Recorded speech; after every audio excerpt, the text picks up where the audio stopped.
I don't watch a lot of TV. I can't take it. I read. And I love books about pro football. I found one that I think you would like, or anybody in your family, friends, what have you, coworkers. This would be a great gift. It's brand new, Gridiron Legacy, Pro Football's Missing Original Stories. So, yes, most people, they say, football began back, 1967. The Packers defeated Hank Stram and the Chiefs. That was Super Bowl I out in Los Angeles. That's when professional football really began. And that was 56 years ago. But no, football had been around for 75 years by that point. So we go way, way back. I want to welcome Gregg Ficery, author of the new book, Gridiron Legacy, to WDS. Gregg, thank you for this book. It's terrific. The pictures themselves are worth the price, let alone the story. Tell us first about your connection. Your great-grandfather was a world champion back in 1906 of what Ohio League team? The Massillon Tigers. Thanks very much for having me. He started his professional career in Pittsburgh, the birthplace of professional football, in 1892 for a team called Homestead that won the world championship also, and another team from Pittsburgh in 1902 before he moved to Massillon to play for the next 4 years. And he was the center before the forward pass was legalized in 1906. So therefore he snapped the ball for the first professional forward pass, little trivia, for Massillon, since they played the first. They were the first to throw the forward pass that year. And Massillon is south of Dayton and kind of adjacent to Canton, Ohio. Yeah, just 8 miles west of Canton. Okay. Correct. So they had a huge rivalry with Canton, and that was the impetus for them bringing him and a few of his teammates to play for them in 1903 to overcome their sort of little brother complex and start to dominate the Ohio what became pro football there for the next 4 years. How did you discover all these documents and pictures that we've never seen before that are in your book? Well, it started with my grandmother passing down the family lore. She was from a little industrial suburb of Pittsburgh, and when I was a little boy, had some of his team pictures on the wall from both the Homestead and Massillon team, and it just planted a seed that I cultivated as an adult and wanted to know more just for myself and my family, but it turned into something much bigger when I discovered the rest of his photo collection from his career in 2007 when my grandmother passed away and we cleaned out her house. And I ended up at the Hall of Fame, and they validated that it was something that they had never seen before, that it was sort of like finding an original constitution for them as Joe Horgan from the Hall of Fame said. It's like, it's the book of Genesis of pro football. And I must say, you look a lot like your great-grandfather, your picture in the book and his pictures in the book. So what was it, your grandmother said this is the stock of which you come from? That's correct. He became the patriarch of our family by his legacy of integrity that he built from his football career by refusing a bribe that was offered by gambling connections to him to get his team, the Massillon team, to rig the 1906 championship games, 2 games with Canton.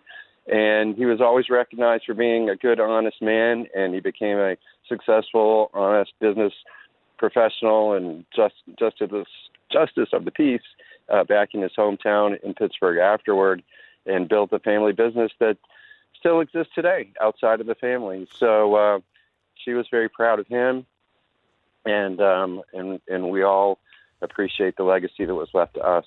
There's a new book called Gridiron Legacy. It's kind of the book of Genesis of pro football. So much like our Chicago Black Sox scandal, which happened during the same era, your great-grandfather turned down the money. Correct. It's very similar, only 13 years earlier than the Black Sox. And thanks for bringing up that parallel. Great movies, 8 Men Out and Field of Dreams, include the Black Sox story in different ways. And some people call my book kind of the Field of Dreams of football. In my journey, if I were as handsome as Kevin Costner, I could portray, imagine the film, which we are working on, actually. We have written a script for a miniseries that is available to be picked up. and it's a wonderful journey as well. Of discovery. It's a beautiful book, and it's more of a coffee table book than standard size. Gregg Ficery is here, the author of the new book, Gridiron Legacy: Pro Football's Missing Original Story. How brutal was this game? Leather helmets playing both ways?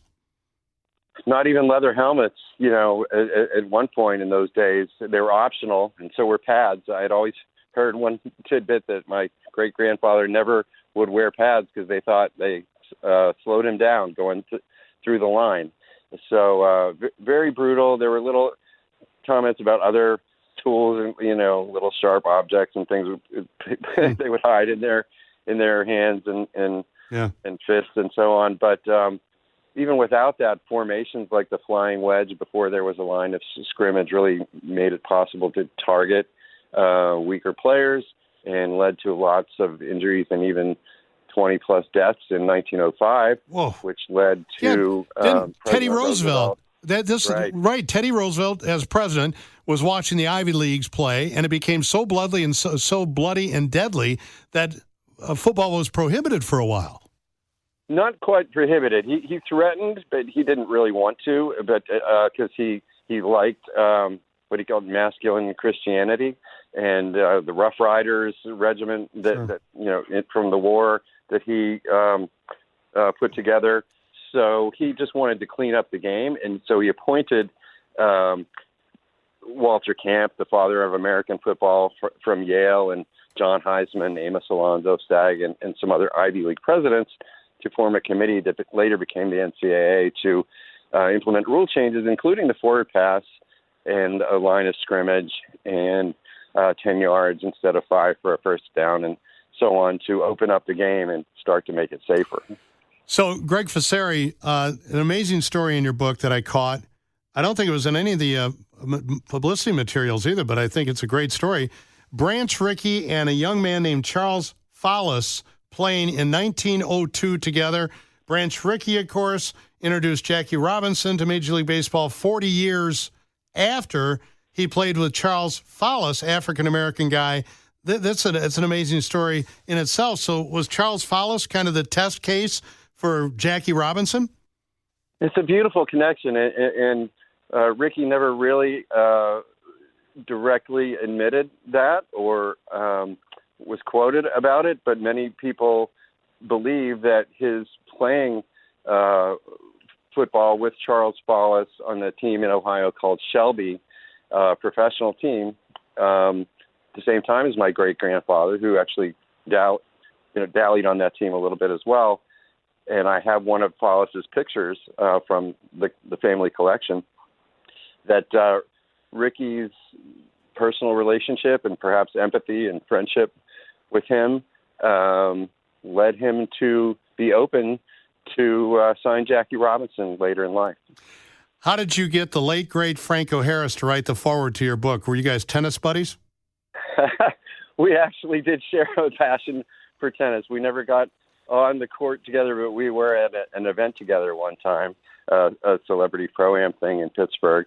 But we actually worked together on a committee called the Champions Committee, sort of an advisory board at the Heinz History Center in Pittsburgh back in 2012, and told him my story, what I was working on, and he was such a passionate historian that he offered proactively to help me whenever I was ready. And I said, it's going to take me a while, but I would love it if you would write the foreword. And he honored that offer about 10 years later, and we had a lot of fun working on it together last year before he passed away, so tragically. Yeah, that was a surprise, wasn't it? Yeah, totally out of the blue, and the timing right before the Immaculate Reception. 40th anniversary. 50th. Or 50th. Yeah. Well, it's a great book, and good luck with the series. I'm looking forward to seeing that. I mean, you have so many photos here. You could do kind of a Ken Burns sort of presentation, I think. Well, if Ken's listening, I'd love to hear from him. He's tough to reach. He's expensive. He's expensive. Yeah, that's something like that. There's many options: documentaries, feature films, miniseries, whatever anybody wants to do. Ken Burns would love to help, but he's going to take the majority of the action on it. That's for sure. Well, it might still work out okay with him. Okay. Well, Gregg Ficery, congratulations on a great book and your great grandfather, and you look just like the guy. And continued success.